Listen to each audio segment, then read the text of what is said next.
episode of Who Would Win, a show that completely ignores anything important happening in the world and instead focuses on a fictional battle between characters from the worlds of comics, sci-fi, and fantasy. I'm your host, James Gavsie, and as always, I'm joined by the one and only, the legend himself, Eric Holmes.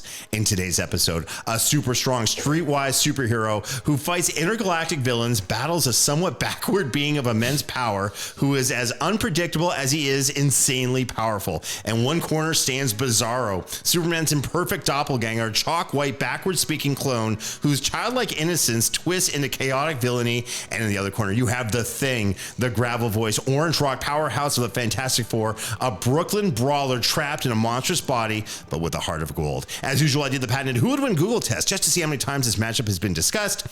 And yeah, this matchup has been debated, discussed for many years, but it's never gotten the Who Would Win treatment, which is a thing, by the way, until today, that is. Eric, I have to know, what are your thoughts on today's matchup? Yeah, our battles are out of this world, literally.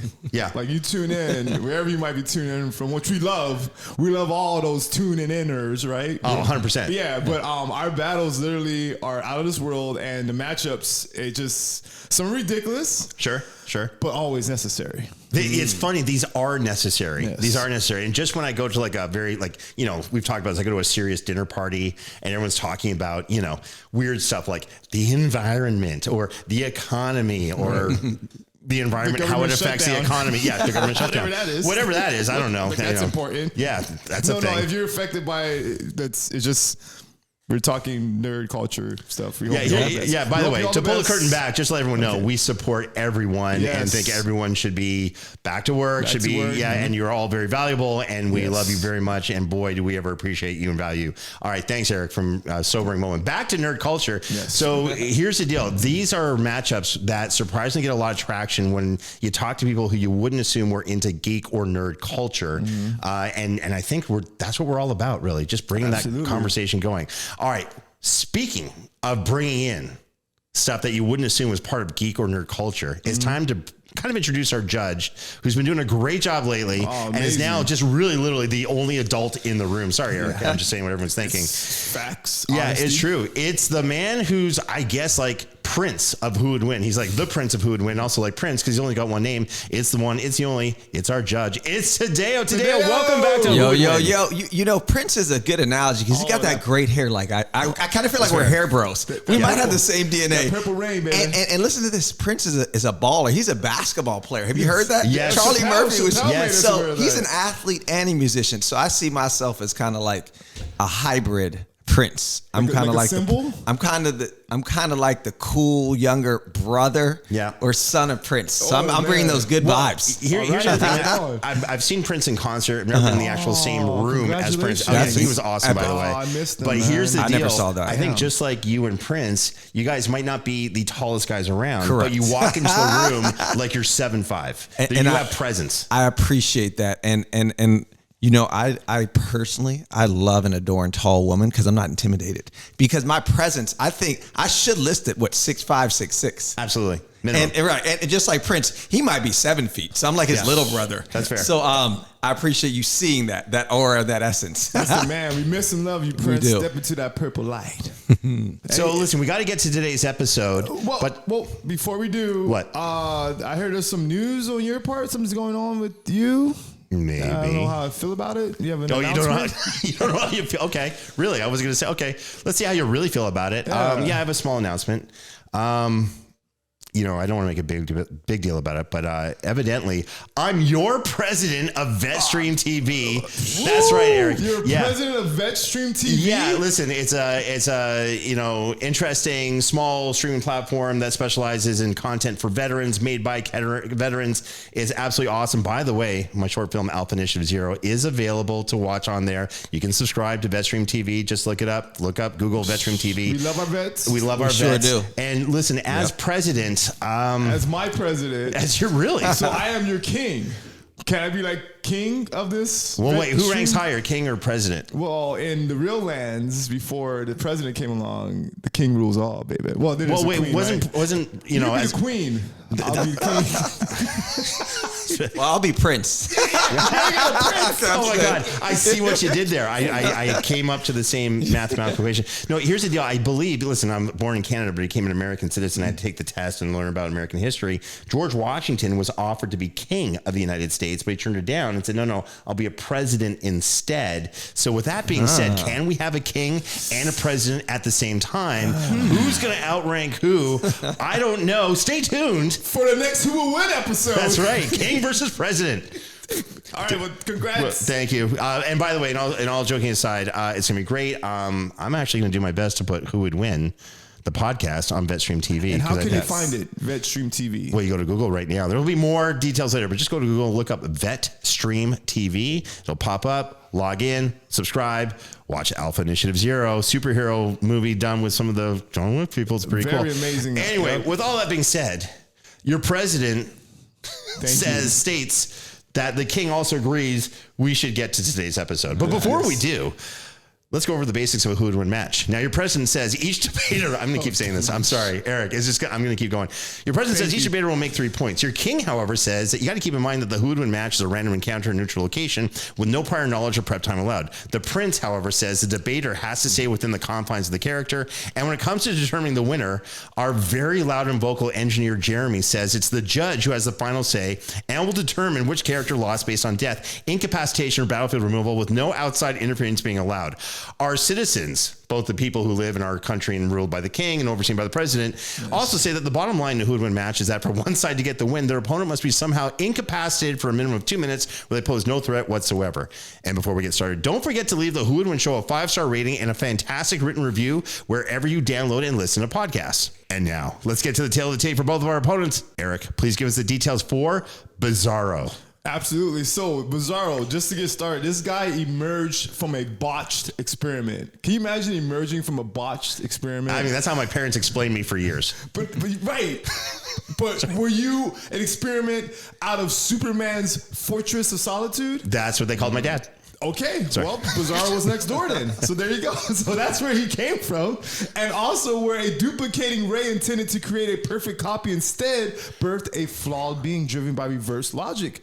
Bizzaro, exiled after his initial rampage through Metropolis. He crashed landed on a barren asteroid, like literally just botched experiment, landed on the asteroid, transforming it into a cube-shaped Bizzaro world through sheer misguided creativity where he reigns as a bumbling monarch. That's what kings do sometimes, Eric. Alongside his family of little misfits out there, duplicates. His adventures often pull him back to Earth where he's well-intentioned acts like saving cities by demolishing them, lead to clashes with the Man of Steel himself, all while he grapples with an existential loneliness that makes him more tragic anti-hero than pure monster. That is an interesting take on Bizzaro because one of my things is I don't think Bizzaro is mindless or dumb. Like didn't he like make a really horrible looking rocket that could still fly? I mean, that's pretty good. Yeah. I don't, you know. He's all right. He's all right. Okay. All right. Well done, Eric. And here are the facts for The Thing.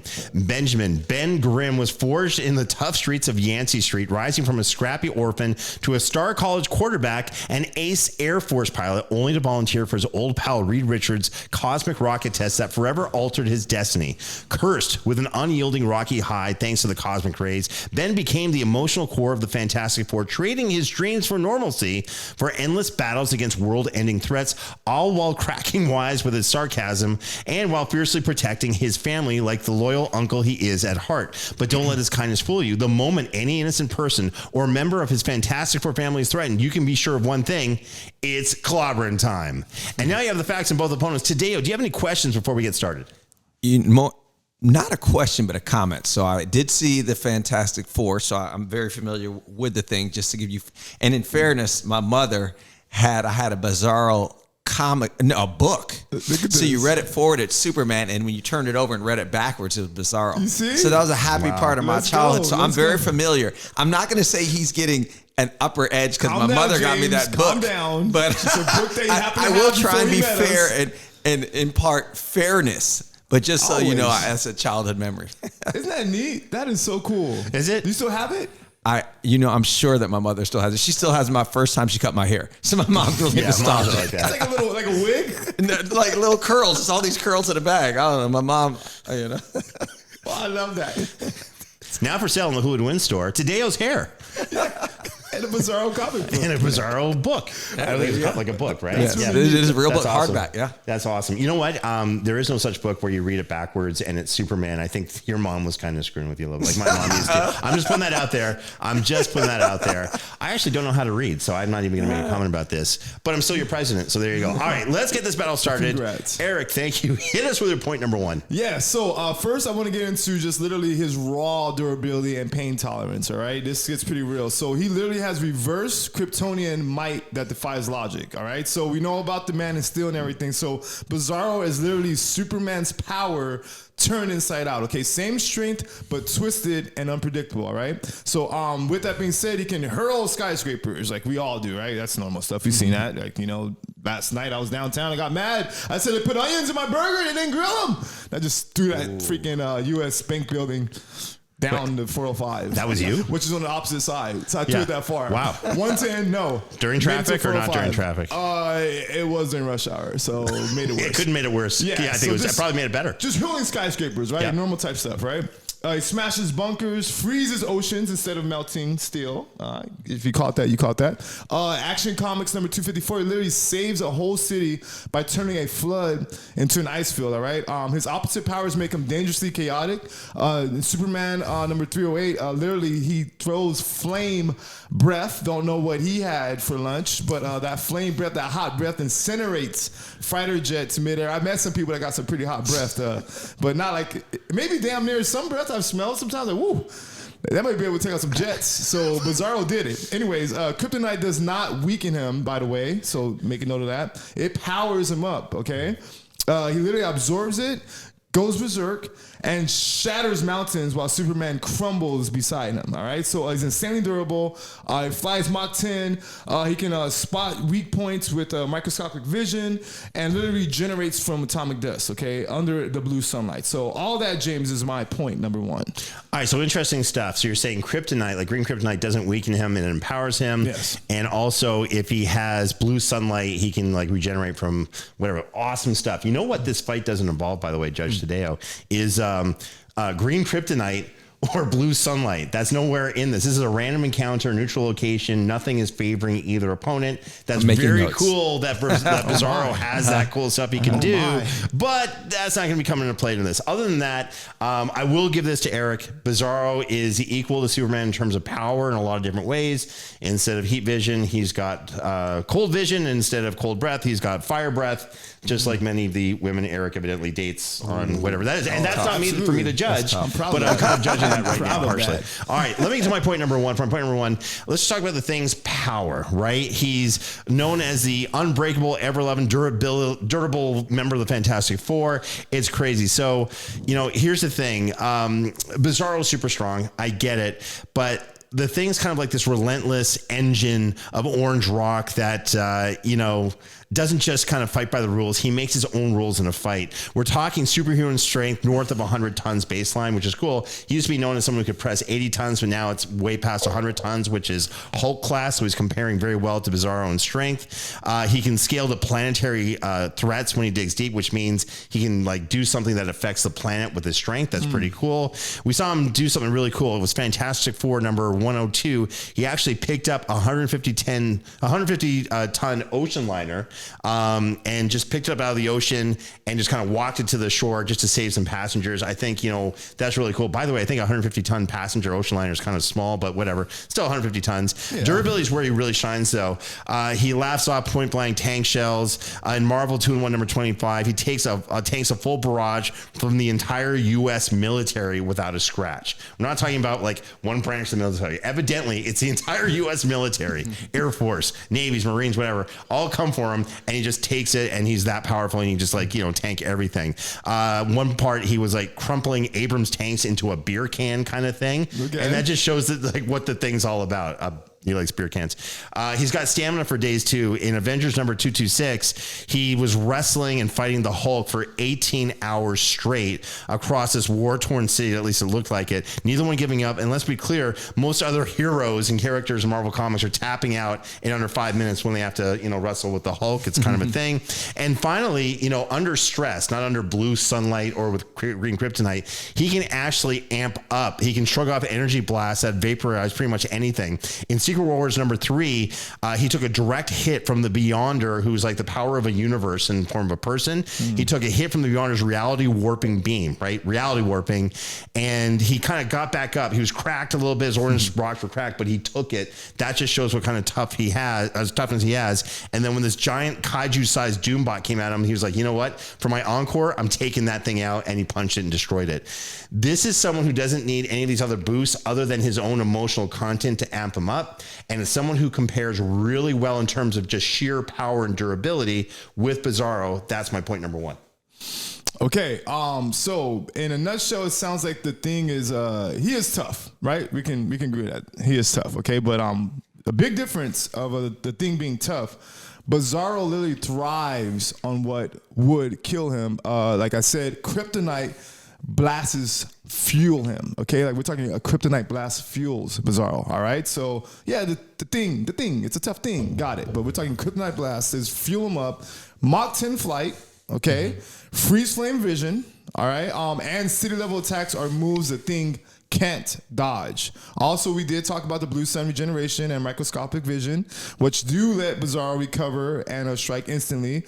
And another thing what's interesting with Bizarro is he hits wrong, meaning he's unpredictable. So it's chaos. He has a methodical crushing strength. So he literally hits wrong, which is something that you cannot plan for. And then bottom line, durability alone, the Thing, won't save him from Bizarro's inverse unstoppable power. That's my rebuttal. I love that thing. Like the Bizarro just hits wrong. Like if for martial arts, if someone hits wrong, normally that's not like a cool thing. Like normally it's like I hit so hard, I hit wrong. Right. And I'm like, well, we need to fix that. But but to your point, Bizarro just does things that are very bizarre that shouldn't work, and yet somehow they do. It's in the name. It's right there. All right, Judge Tadeo. Prince of the Who Would Win show. Yes. You've heard one point from both Eric and myself. Where's your head at so far with this battle? As president of BetStream TV, yes. How are you representing the Thing taking on the entire military? Like he's taking on your constituents. But anyways, I'll put that aside. I won't hold that against you because we're on a neutral base. But right now, I'm loving the fact I've got somebody who's emotional. Like the Thing, he's like a big bro. He has his nephew. You got that. And then you got Bizarro, who's kind of lost. He's kind of misunderstood. So I feel this is an emotional battle so far. So we've got two emotional beings, one being a little colder and one being a little oversensitive. So thus far, Bizarro's ability to disconnect because he's misunderstood might be a little advantage because the Thing gets emotional. I don't know if he can cry, but I do see him whining a lot. I think Bizarro gets emotional in reverse. And by the way, I'm not even kidding. I'm not even really? kidding. He told I'll go into that in a little bit, but it's so weird to try to understand Bizarro, by the way. All right, you've heard it. That's what Judge Tadeo is saying so far. Let's see what's about to happen. Stay tuned for point number 2. And we're back. Eric, hit us with your point number 2. Yeah, so just continuing to, highlight all of Bizarro's skills and attributes. I want to get into his fighting skills, okay? Or what I like to call unhinged, backwards brilliance and primal mayhem. Here we go. Bizarro's a strategist, all right? He's a whirlwind of reverse instincts like we've been talking about. A berserker who turns chaos into a combat style, right? He fights like a demolition derby champion, which we all love a good demolition derby. If you haven't been in one, book that this weekend. You will not regret it, but definitely wear some fire retardant type, jackets because it could get pretty hot in those things. Anyways, yes, it's like he fights in a demolition derby. If you know what I'm talking about, smash first, think backward later. Pure chaos theory, unpredictable lunges, dim-witted genius, and power that breaks patterns. All right, Superman, Batman number 72 for all you true geeks and nerds out there, baby. He literally accidentally traps Batman. Accidentally, this is how he does another accident. Hits wrong by torching half of Gotham. So he just torched half of Gotham, accidentally traps Batman, then flips freeze vision to ice the Batmobile mid chase. Okay, He literally has ambushed the Justice League with the vacuum breath steals, Green Lantern's ring, then super speed clotheslines the whole team like dominoes. Then in a Marvel DC crossover, JLA Avengers #3, he literally baits Thor by shouting, "Me am weak." Then lands a kryptonite charge uppercut that knocks Mjolnir loose and sends Thor flying. His brawling is sloppy but lethal, and like a little drunk toddler with godlike reflexes. So there's no mercy from Bizzaro. There's no rhythm, no logic, just escalating absurdity that enemies can't predict. And all that, James, is my point number 2. Okay, so this is really interesting because, you know, I like how Bizzaro got that one shot on Thor. With that, if that fight had continued, what would have happened? I know in that same series, Superman did beat Thor in a prolonged battle. Mm-hmm. Would Bizzaro be able to do it? I don't know, but it's an interesting shot. I can't take that away from him. But here's what I will say: in terms of unpredictability, you got to remember the Thing is known. I mean, this is what he's known for: to fight the Hulk. Yep. Right? Who in Marvel Universe is more unpredictable at that power level than the Hulk? So I wouldn't say Bizarro's unpredictability is going to throw the Thing that much, because he's already had literally decades of fighting experience against the Hulk, as the Hulk goes absolutely insane with unpredictable moves and what have you at that power level, right? As at least someone who can match Bizzaro, possibly even exceed Bizzaro. So other than that, I like where you're going with that point. But let me get to my point number 2, and let's talk about the Thing's fighting skills, because in my opinion, when it comes to that level of fighting skill, Thor's up there. It's kind of like a god of thunder, but also kind of like an unofficial god of war. The Thing is pretty much known for being one of the best badass superhuman fighters at that upper strength class, right? With skill and technique, whatever. So you gotta remember, let's talk about the blueprint of Ben Grimm. Like, here's the thing. He was a Golden Gloves boxer, an accomplished wrestler, Air Force, so he knew combatives from the military and what have you. And that was his starting point before he became superhuman. And since then, he's actually become even a better fighter, because he now knows how to use his powers, his durability, his strength as part of his fighting techniques. So before Secret Wars in the early, mid 80s, there was this really cool Marvel crossover event. I think it was called Champions or something. This guy comes down, he's like an elder of the universe, whatever, big, huge blue skinned guy, and he's like, I want to take on the best fighters of Earth. So he goes through them literally in a boxing ring. He's taking out, he won't take on Thor because Thor's all about his weapon. He's like, no, I want to just fight people. Then it was Colossus and other characters, and he's beating everyone. So he gets to the Thing, and the fight keeps going, and it keeps going, and he's like, and the Thing's holding his own. And finally, the champion, even though he kind of has the upper hand, says, you know what? I give up. I clearly can't beat you. You're never going to, unless you die, you're never going to give up. And that was the Thing, keeping up with, at the time, one of the most powerful, possibly the most powerful physical being in the Marvel Universe. Things have changed since the early 80s, but that's what the Thing's all about. This is someone who knows how to also use his environment in a really cool way.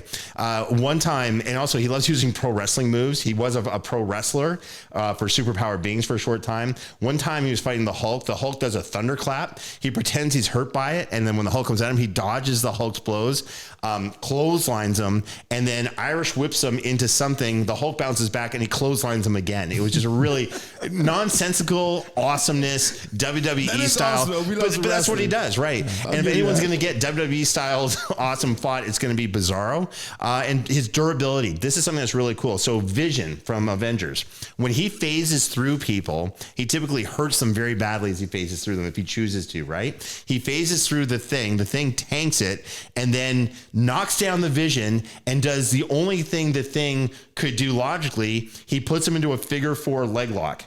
Okay, he Ric Flaired Vision, who's an insanely powerful being in Marvel Comics. Yeah, when you can Ric Flair the Vision, I don't even know how that works. The Thing's legs are like my size. Like I'm very heavy. Like I've got a huge ass quotient. I'm just gonna put that out there. I know it's a thing, Eric. You've seen it. Okay, it's a thing. That's right. And remember, finally, he's fought the Hulk. I calculated it's over 50 times. Okay. He's fought the Hulk. Okay. He's beaten the Hulk. Another time, he's actually boxing with the Hulk. The Hulk throws a wild haymaker, just Bizarro style. The Thing bobs and weaves and hits him with an insane liver shot. Looks like a lead uppercut to the right side of the body, and drops the Hulk, and then he knocks out the Hulk as he's dropping. This is someone that uses that kind of technique against these unpredictable, insanely powerful beings and has a great win-loss record against it. If anyone can drop a rampaging, unpredictable being like Bizzaro, it's going to be the thing because he's done it before. That's my point number 2. All right. Seems like you're really focused on this Hulk guy. Yes, the Hulk is this Hulk guy. Yeah. He's a strong fella. Okay. My main rebuttal is in short. It comes down to fighting skills, okay, and unhinged brilliance, all right? So the thing does rely on technique, okay? Like you mentioned a lot of technique, okay, and environment, right? Literally, Bizzaro ignores rules, okay? He makes all these patterns and technique and preparation useless, all right? Because there's no order with Bizzaro, all right? Unpredictable chaos, like I said, the flame freeze vision, vacuum breath, kryptonite boost strikes, keep the thing off balance easily. Bizzaro will literally rewrite the whole battlefield. He'll trick... we like using tricks like baiting Thor and toppling the Justice League. Prove street smarts don't matter with Bizzaro. He's sloppy but lethal in close quarters. No hook or submission. We're getting in all the submissions and things that the thing has done, but no hook or submission can literally touch a target that's moving like a glitch in reality. All right. So bottom line, predictable brawling and all that, it will literally lose to chaotic genius. All right. Bizzaro always wins. And that's my rebuttal, James. Interesting stuff. But we are at the turning point today. You've heard 2 points from both Eric and myself. Yes. Tell us who you think is ahead and what does the other side have to do to gain the victory? Well, at this point, I mean, I'm liking the training, the Air Force training, the boxing, and the Ric Flair WWE or whatever league Ric Flair was in. And fighting the Hulk is quite an impressive task. So it's an even-ish situation, but I might be leaning towards that Air Force training because those are the smart guys, right? So that's what I've heard. So yeah, that's where we're sitting, but it's going to be an emotional battle, I can tell you. So I want to hear more. Oh, you have no idea. You have no idea where I'm going to go with this. I want to hear. As your president, I don't know. As your president, I'll figure something out. All right. You've heard 2 points, but let's see where this battle is going to go. Stay tuned for point number 3. And we're back. Eric, it's now or never. Hit us for your point number 3. All right, so for my point number 3, I just want to make sure you guys know just a little bit of Bizzaro's resume. Okay, I want to get into his biggest wins. All right, literally, like we said, backward victories and cosmic chaos. Okay, so Bizzaro's wins aren't just fights; they're rewrites of reality, proving chaos can conquer order. All right, so in Action Comics number 44. Bizzaro world, okay? From cosmic dust, a cute planet ruled by his twisted logic, he literally defended it against alien invasions for decades, okay? He's also taken down Wonder Woman in a brutal one-on-one fight. He almost left her nearly unconscious before she barely managed to escape. Also, like we said, he involves in the Blue Sun, cloning a whole army of little mini Bizzaros that overwhelm Mongols' warworld fleet, one imperfect clone creating a dynasty of destruction. And yes, Bizzaro, here we go, has beaten Superman. Do not forget that. Also, bottom line, okay, Bizzaro doesn't just win fights, he remakes worlds, proving backward brilliance can topple even gods. And all that, James, my point number 3. Okay, some good stuff there. I think the Wonder Woman fight is pretty good. But again, he caught her unawares, right? Like it wasn't like a who would win situation where both combatants are facing off against each other, even though they don't know what the other side can do. But they're like, all right, we're fighting? Okay, great, let's go. That wasn't the situation in which he did what he did to Wonder Woman. By the way, Wonder Woman did get her revenge. I know that doesn't have a lot of bearing. I'm a huge fan of Wonder Woman. The other facts you mentioned, again, you mentioned like blue light this, green kryptonite powered that. You got to remember, he's not going to have access to either one. Although I can't deny he did beat Superman. Correct. And that is the big thing I got to figure out how to overcome. And Superman, when he fights Bizzaro, Superman's not enraged. He sees Bizzaro as kind of like, maybe not his brother, but like someone who's like not thinking properly. And Superman is a fighting style, unlike Supergirl, who goes in full blast, full power right away. He goes up gradually because he doesn't want to hurt his opponent. That's the cool thing about Superman, right? So he takes a few shots before he kind of comes in, and that puts him at risk for getting beat in these fights, right? And I think that's what happened there. The Thing's not like that at all, and that's the difference here. Plus, the Thing has something he's fighting for, right? And that's family. And I don't want to kind of go into this whole like Fast and Furious kind of thing. It's all about family, whatever. But it's the thing. Now let me get to my point number 3. Right, for my point number 3, I just want to talk about the Thing's biggest wins. Yeah, he's literally got like a trophy case stacked with really hard fought wins. Solo stands against gods to the Fantastic Four, that they're facing. He saved the Fantastic Four so many times. He's just someone who he has to overcome the impossible. See, that's what the Fantastic Four is all about, is overcoming the impossible odds. And yet somehow they do. And that's a lot of it thanks to the Thing. First of all, he beat the Hulk again. This is one of my favorite ones in Fantastic Four number 25. Ben Grimm, the Thing, grapples the Hulk in a 12-round war atop the Brooklyn Bridge. Another long extended battle.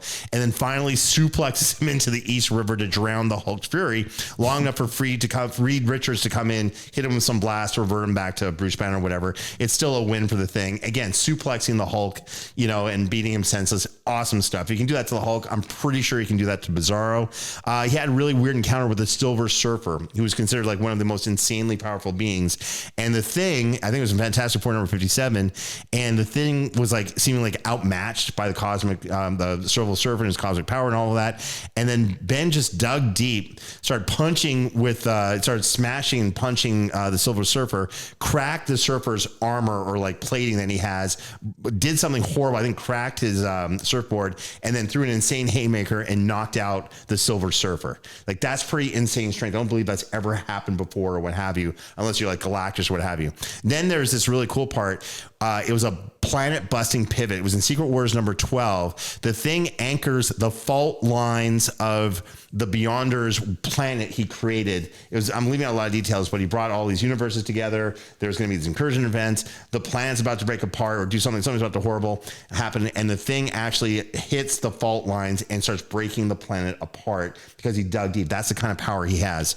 On top of that, the best one, which is I think my favorite one, and this is really good. He actually wrestled the Juggernaut to a standstill in the Mighty Thor number 133. This is why it's important. So one of the most powerful versions of the Hulk, it was called like Worldbreaker Hulk. He comes back on this revenge mission because he was sent out in space by Reed Richards, Iron Man, all that kind of stuff. And he starts wrecking everyone in the Marvel universe on planet Earth. And he faces off against the Juggernaut. And Worldbreaker Hulk couldn't actually stop the Juggernaut. All he could do was kind of like push him out of the route a little bit. So he kind of like kept going. Like, again, no one can stop the Juggernaut except if you're the Thing, who actually just started fighting the Juggernaut, used sheer force and determination, and actually stopped the Juggernaut, which is insane. If you can actually stop the Juggernaut, who's known for being something you can't stop, that shows determination, that shows fighting skill, and that shows power. The difference between the Thing and Bizzaro, if Bizzaro gets hit hard enough times, he takes off. He doesn't have the same mindset when it comes to fighting as Superman does. He doesn't have that same determination.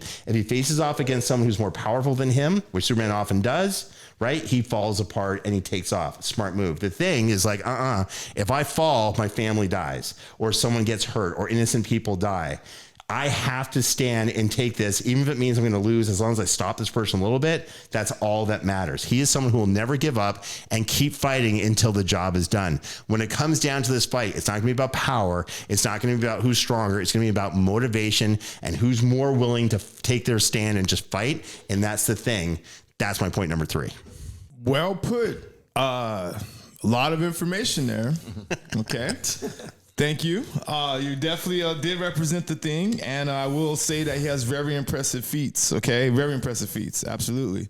But my one thing that I want to just bring this home with, and then we will throw it to our judge, is Bizarro literally remakes reality. Okay, he doesn't just fight; he rewrites the whole worlds. Okay, literally, he's built Bizarro world. Okay, he's toppled Wonder Woman, overwhelmed Mongo's fleet with many Bizarros. These are all feats the Thing's brute force can't match. And once again, like we said, he's beaten Superman, a benchmark the Thing can never reach.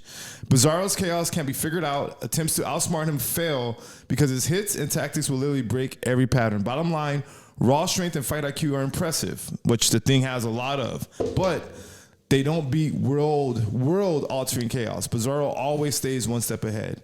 And all that is my rebuttal for you, James. I gotta love this battle because you're bringing up some really, really good stuff about Bizarro. And these are like, my hat's actually off to you. As president, saluting the king. The king is bringing, amazing strategies, points, and aspects of Bizarro that are actually really specific to taking on the thing. That's what I'm also trying to do for the thing versus Bizarro, but none of that matters, Your Highness, because it's what the judge has to say. So Dale, you've heard 3 points from both Eric and myself. Take us through your process. Tell us a story, if you will, and tell us who you think wins this battle between the thing and Bizarro. I really am enjoying this battle. On this episode of Who Would Win, I'm seeing this galactic strength and its insanity. I mean, Superman, the ultimate good. Now we have the polar opposite, the colossal king of evil versus Clobbering Time, Mr. Clobbering Time, who cares. He's a nurturing uncle and a human being who wants to save planet Earth. That's his motivation. So how I saw this battle unfolding on neutral territory, right, is the thing getting hyper and getting to his Clobbering Time at 100 miles an hour, like lifting 100 tons. He picks up a building, throws it at Mr. Bizarro, and charges. Right. Bizarro's kind of shocked by the speed of the thing and gets himself into a headlock. So Bizarro's in this headlock, right? But he's not going to submit because he doesn't understand emotions the same way that we do as humans. So Bizarro pretends to cry, and in that moment, the thing is touched because he's whimpering like a baby. But in actuality, he's laughing. And as the thing lets up to, gives him a moment to look and see, he takes his Mach 10 speed and pushes the thing into the air, and they fly up. And in that moment, when he detaches from the thing, who's got caught with his humanity and caring and heart, he freezes him with his breath, rather the exact opposite of Superman. And in that moment of freezing him, he freezes the ocean. It's not an ocean; it's a lake beneath. And he's able to allow and just this pulverizing blow with his breath, this horrendous breath, and freezes the thing into this submission. So for 2 minutes, the thing is frozen and rendered useless, and all his strength is lost. So his brute force costs him the fight, not because he's not as strong, but because of his heart. And in the end of this episode of Who Would Win, Bizarro wins by submitting the thing, by freezing him with his chaos over order. I gotta tell you. Yeah! Really, that's your king. Look at the composure of your king versus the confused coolness. president. No, I'm not confused. The Here's the new deal. president. The new president's actually oddly okay with this. And I'll tell you why. Because as we were breaking down this fight, the one big weakness the thing has against Bizarro, two weaknesses. Number one, flight. Bizarro can fly, and he can fly. Mach 10's like nothing to him. He can fly speed of light, the whole thing. Like the speed's going to be his thing, right? And that's a problem for the thing. You take the thing, put him in the air, drop him. He's not changing direction mid-drop or whatever. Gravity's going to affect him. That's number one. But number two, just like it happened to Thor, who has a fight IQ that is beyond genius, he fell for Bizarro's weird psychology reverse stuff and got, hit really hard. If that can happen to Thor, it can happen to the thing. But if you add flight into that and all of a sudden things caught unawares, whatever, could it take him more than 2 minutes to dig his way out of the bottom of a lake that's completely frozen? Yeah, it could.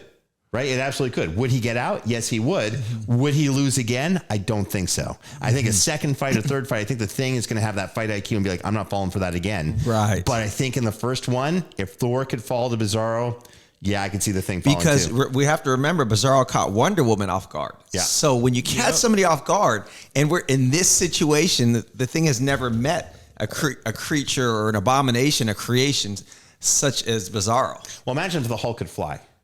How would that have changed every fight with the thing? Exactly. So I'm actually okay with this because I can see the logic behind it. Eric did a great job with this, and I've got to, listen, the president does what the president does, which is acknowledge when something good happens.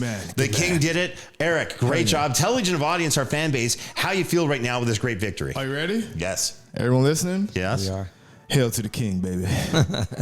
This is why, like, you have no one to rule over, by the way, because you do stuff like that.